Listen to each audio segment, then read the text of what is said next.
All right, good morning, goddammit. Biceps day 190, I think. Back biceps and forearms day. So you might not even be able to hear mine. I might have to do a post narration, but I'm going to try and narrate live. And if the rain is too loud, then I'll do live, and that's fine.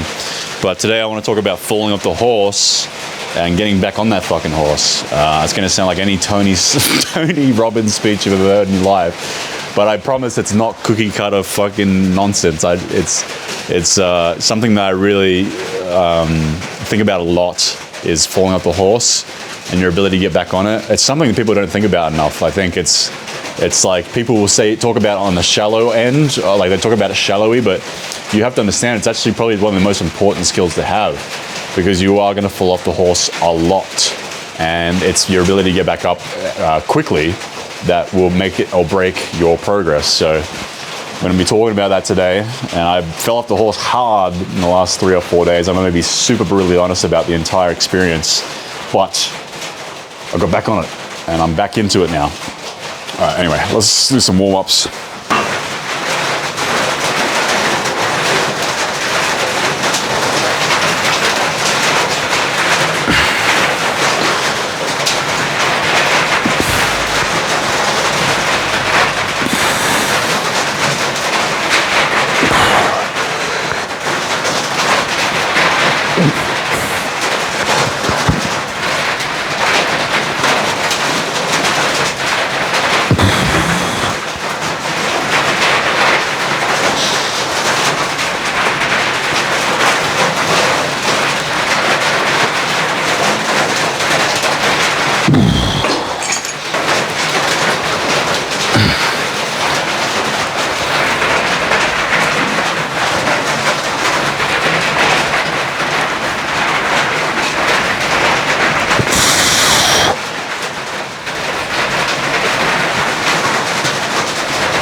Fucking hell.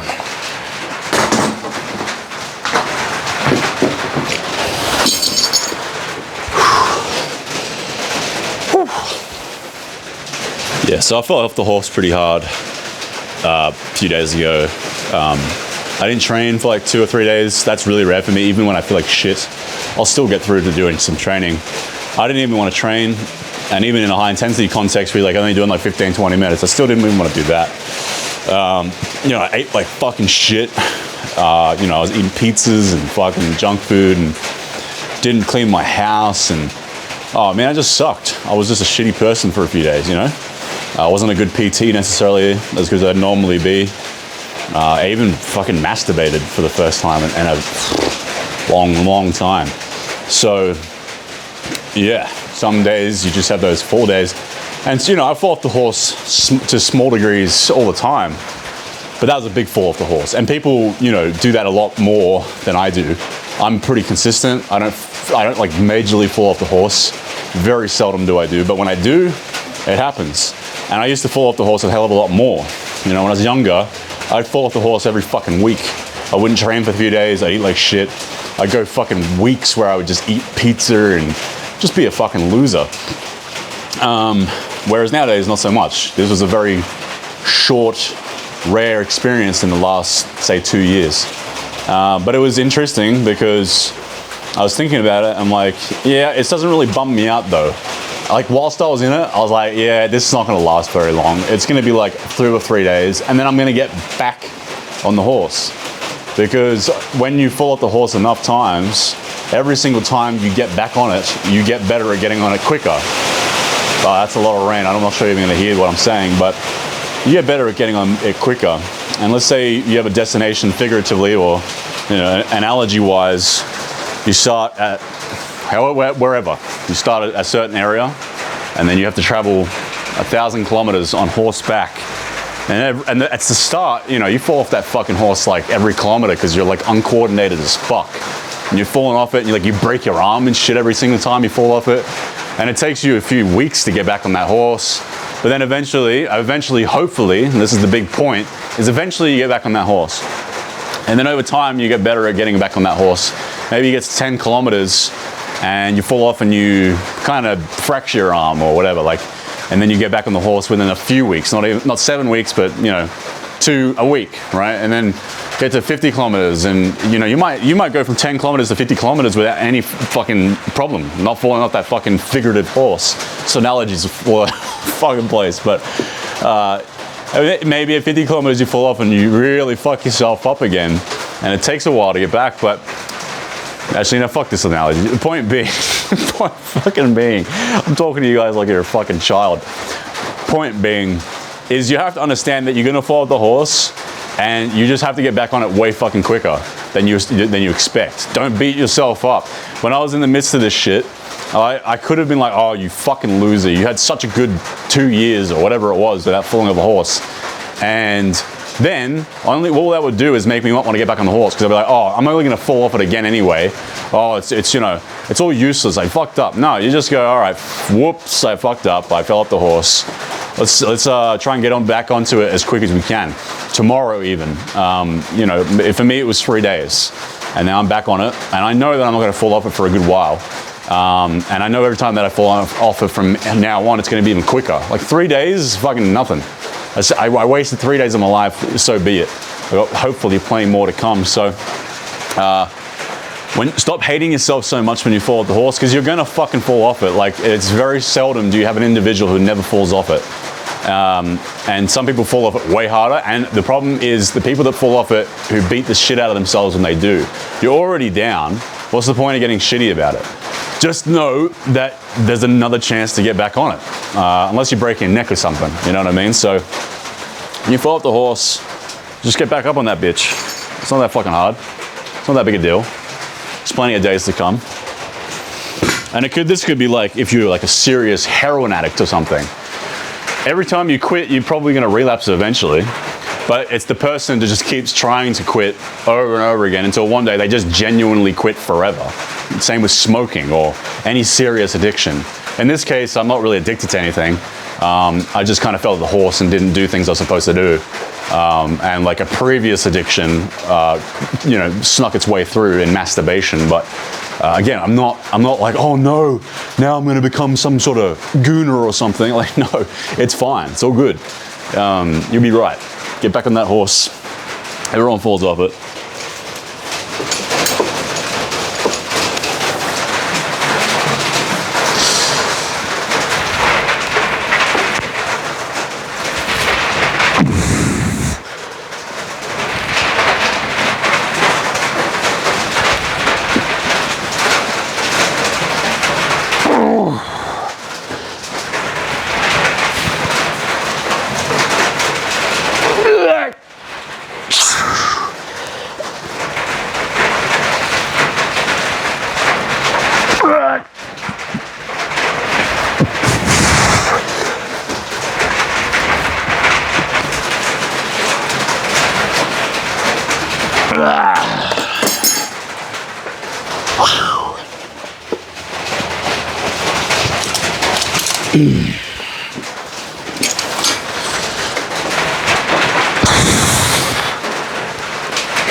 A good example of this is a client of mine, probably my longest client now, longest running client.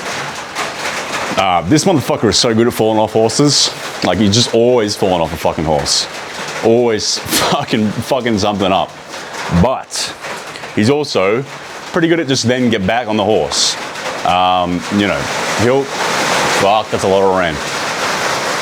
And over 2.5 years of training with me, he hasn't made the results he could have had he not fallen off the horse all this time. But the difference is, he at least kept doing it. He at least kept getting back on that horse. And he's in a significantly better place than if he just fell off the horse and never got back on it in the first place. He's lost 15 kilos. In 2.5 years, 15 kilos, you know, he could have done that in 6 months without falling off a fucking horse. But 2.5 years later, the fact he is 15 kilos lighter he's happy with it. I mean, 2.5 years goes by quick. And at this point, whether it happened in the first 6 months or the last 2.5 years, it doesn't matter anymore because it's been 2.5 years and now the result is there. So he's lost 15 kilos, he's all lean. He is way bigger and stronger than he was when he first started, or most men in general, because he just kept getting back on that horse. So yeah, optimal gains weren't there, but he just understood that every time he fucked up, it wasn't defining who he was. And now he's making better gains than ever in the last, say, 3 to 6 months, because he's gotten so good at getting back on the horse, or basically just not falling off the horse in general, because he's done it so many goddamn times, that he's getting more gains now than ever. And yeah, again, it's ideal to get a lot more gains when you first start, but point being is he's still getting those gains and it's getting better and better. And it's almost like he's aging like a fine wine. It's, you know, the longer he gets experienced from falling off horses and getting back on horses, the better he gets at doing both. Doesn't fall off it as much, and when he does fall off it, he doesn't fall off it very hard, and when he gets back on it, he gets on it really quickly. So yeah, like, think about it on a long-term continuum. I'll go back to that destination. Eventually you reach that 1,000 kilometers mark. You might have wanted to do it in a year, but it took you 5 years. But in 5 years' time, you'd be significantly happier that you just kept fucking trying. People think that everything has to be perfect all the time. You have to quit cigarettes and then never smoke another ciggy again. Yeah, I mean, it's ideal, but that's probably not how it's gonna work. But eventually you will quit if you just keep trying. But people give up too quickly. They try to quit smoking like 2 or 3 times, and they go, fuck it, I'll never quit then. Not knowing that maybe if they kept going for another 2 or 3 years, or maybe a decade, it's a long time, but in a decade's time, they might quit. And on top of that, in the time that they're trying to quit, they might go 6 months to 2 years without smoking, which would be significantly better than the 10 years that they just kept smoking the entire way. If you keep getting up on that horse every single time, at least you get somewhere. Whereas if you just never get on the fucking horse in general, well then, fuck, like, you won't get anywhere. My client, he got somewhere at least. Not crazy ideal gains, but he got somewhere because at least he kept trying. So in that process of trying, he was still making decent gains.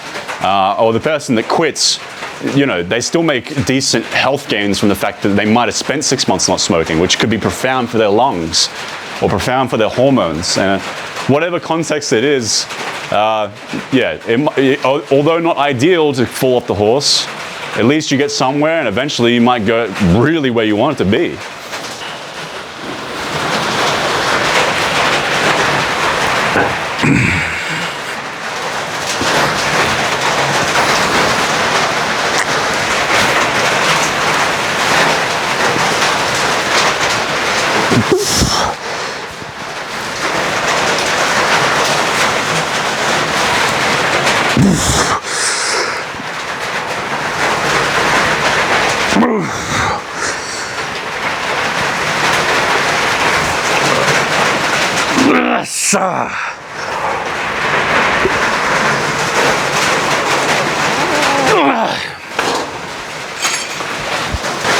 Yeah, really, it just comes down to don't quit.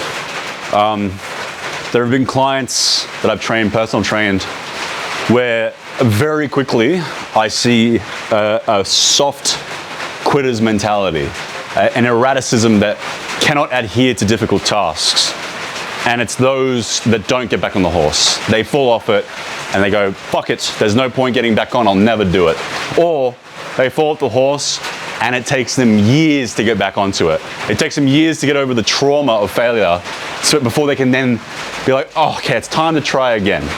Because every time you fail, or a lot of times when these people fail, including myself, I've done this before, but there's some people I've met when I'm like, wow, and I almost disdain these people. I don't know why, and it's not good of me to judge them as heavily, but when I meet these people, I go, ugh, I don't know, there's just something annoying about it. Nothing wrong with failing and temporarily quitting, but these types, I don't know, there's just something about them I don't like. It's a narcissism almost that comes with it.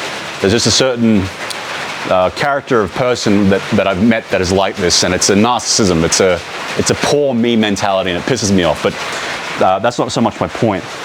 Point being is these people will fall off the horse for so fucking long that when it takes you 3 years to get back on the horse, yeah, you're kind of like, what the fuck are you doing? Granted, you still try, but it's like, no, you got to get on the horse a bit quicker than years at a time, per se. But in my case, you know, I can sometimes, like for example, yoga.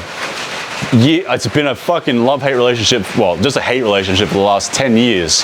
I just keep trying to get into yoga, and eventually I just stop and I fall off the horse.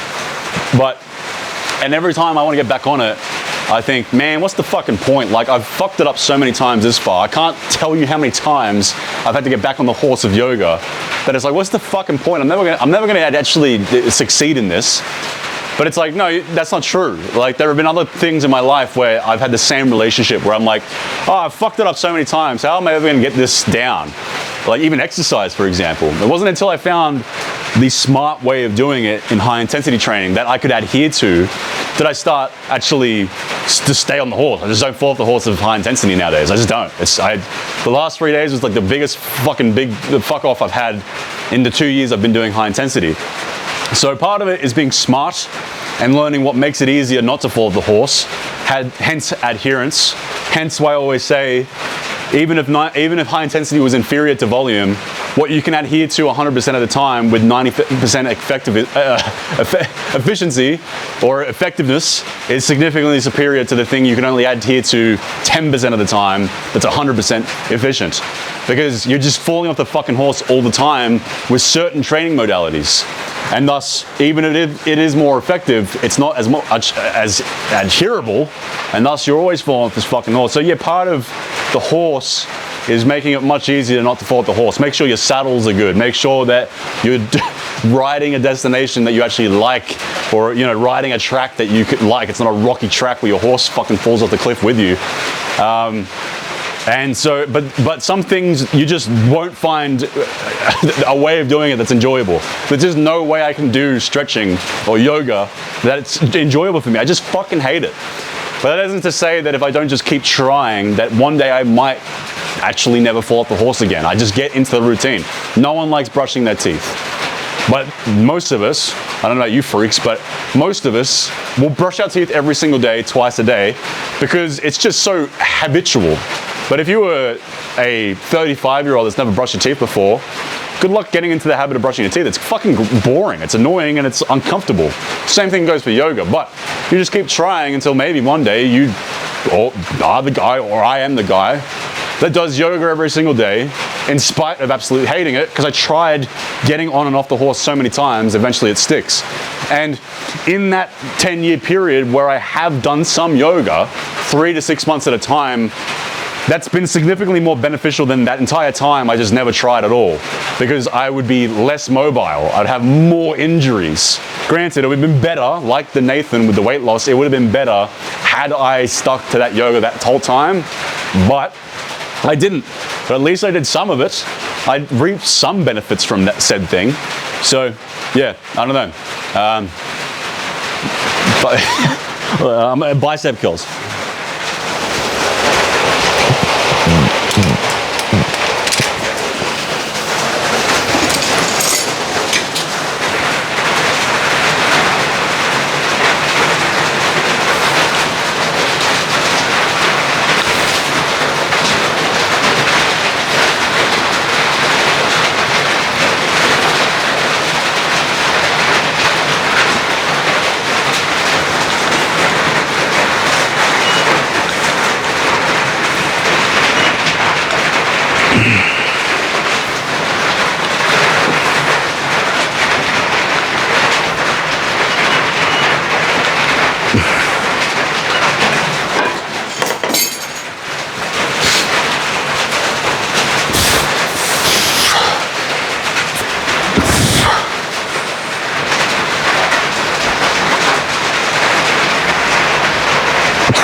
Fuck.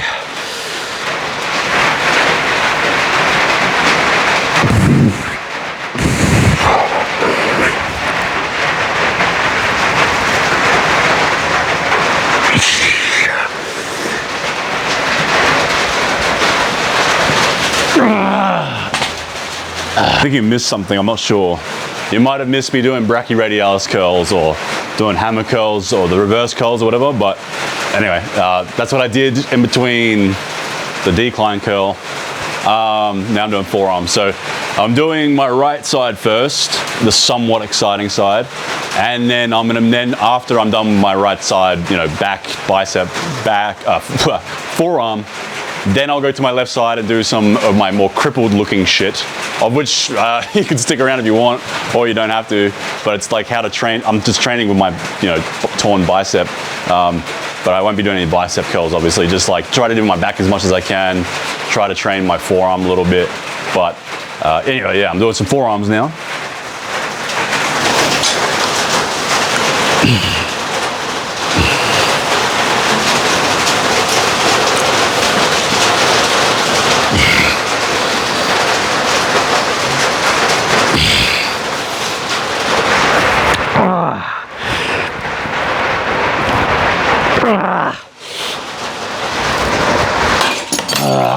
Fuck.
Fuck.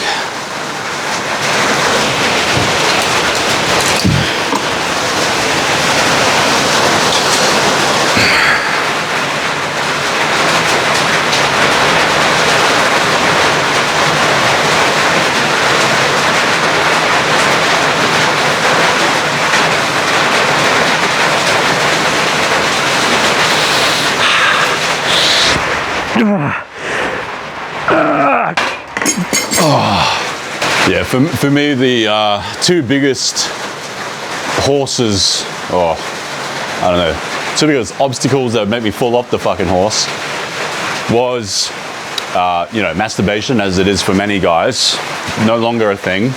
However, still prevalent to this day, big time, is the problem with food. I have a really fucking hard time with food. The last 3 days, it's like I get possessed and I just can't stop eating. It's, you know, it's probably my only addiction. And it sounds like a silly addiction, but it's fucking real. I mean, obesity is one of the biggest causes of death as to this date. And we see this among just about everybody. People are addicted to food. It's just that we don't want to, mention it. But I am absolutely addicted to food.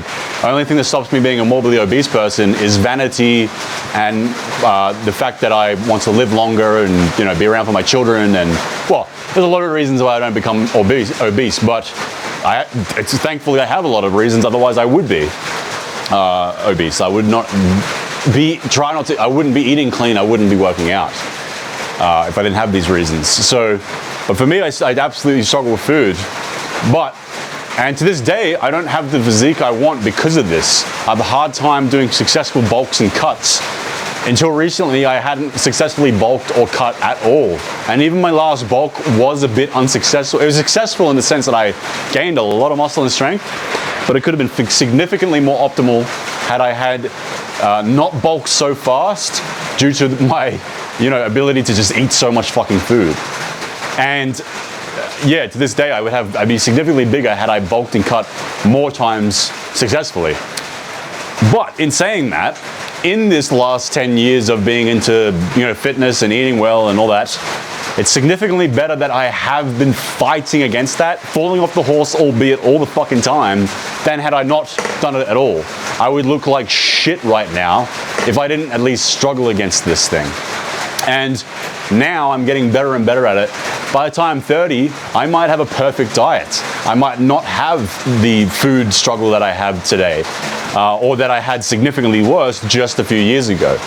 So, that's been my struggle and my problem in regards to falling off horses is food. But the longer I struggle, the longer I fall off the horse, the better I get at getting on it again and not falling off it. So you just got to keep struggling, guys. Life is struggling. Suffer or suffer.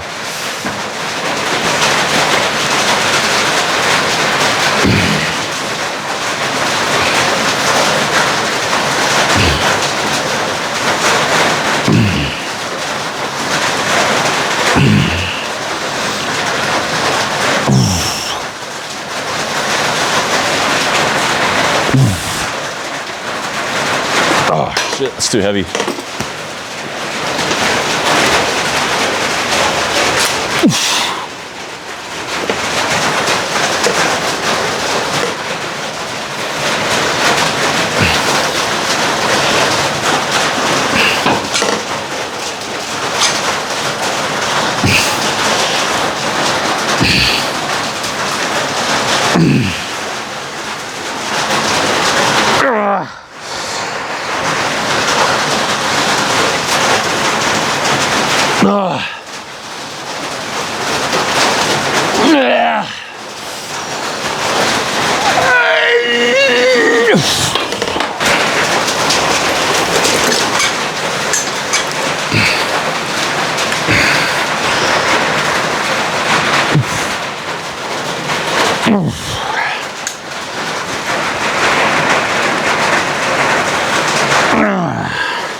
Which is unfortunate.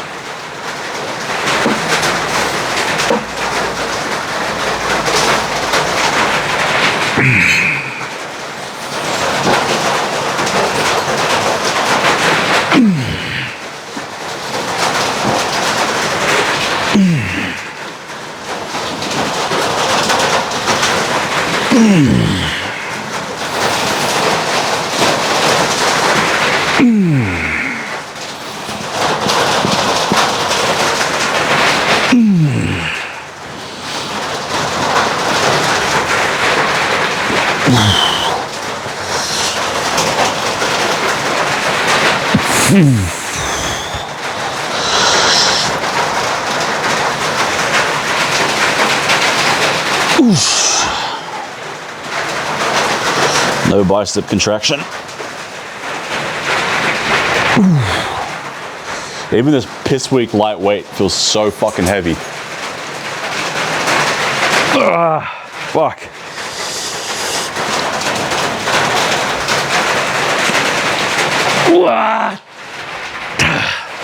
I'm gonna take this to failure. I feel perfectly fine.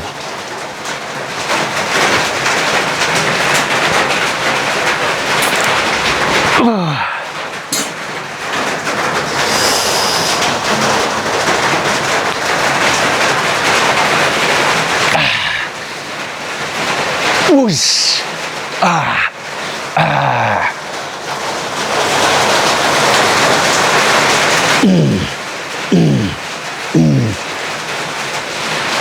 Oh yeah. Woo.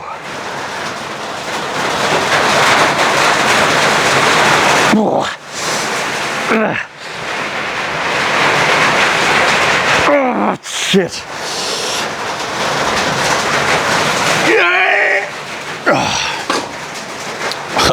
I'm sure my back is going to be very sore tomorrow after that set. Oh, wow. Static hold, isometric.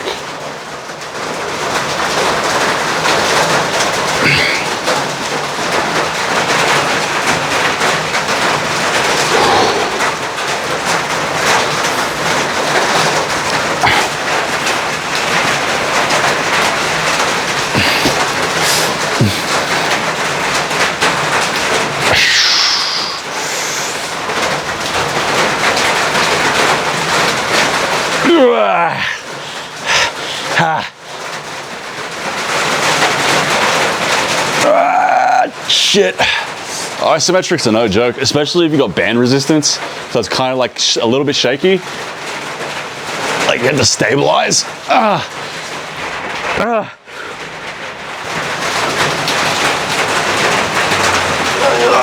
fuck. Oh, yeah, I'm sure I'll be shaky and sore tomorrow from that.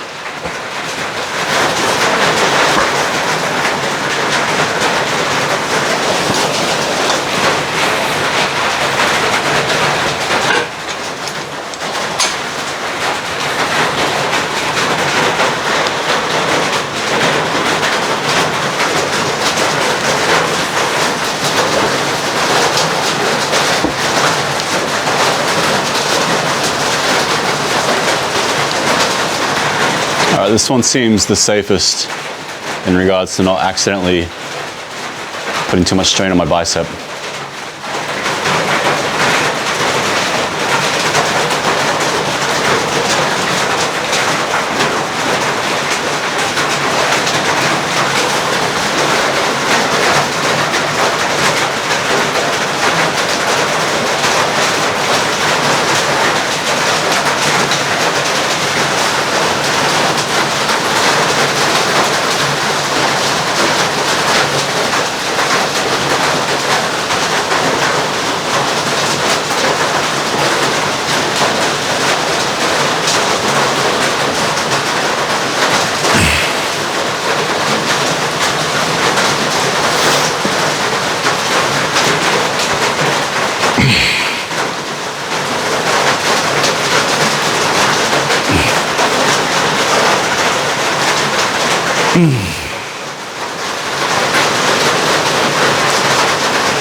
Okay. Cool. Not too bad.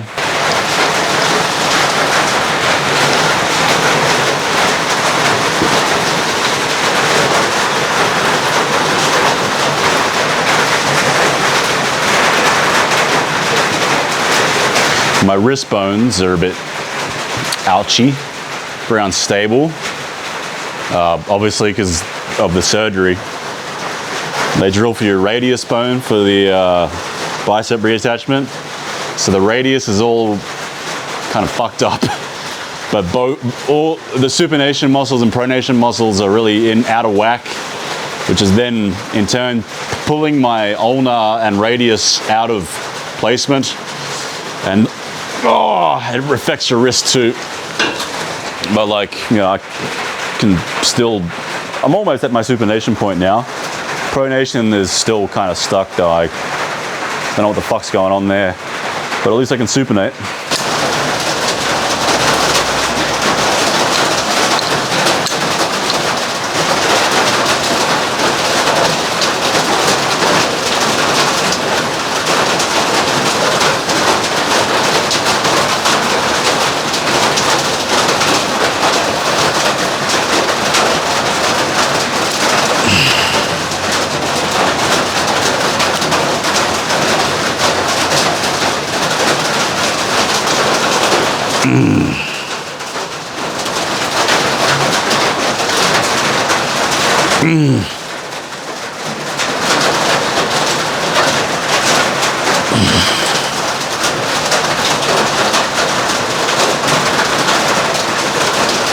Oh wow, those are so weak.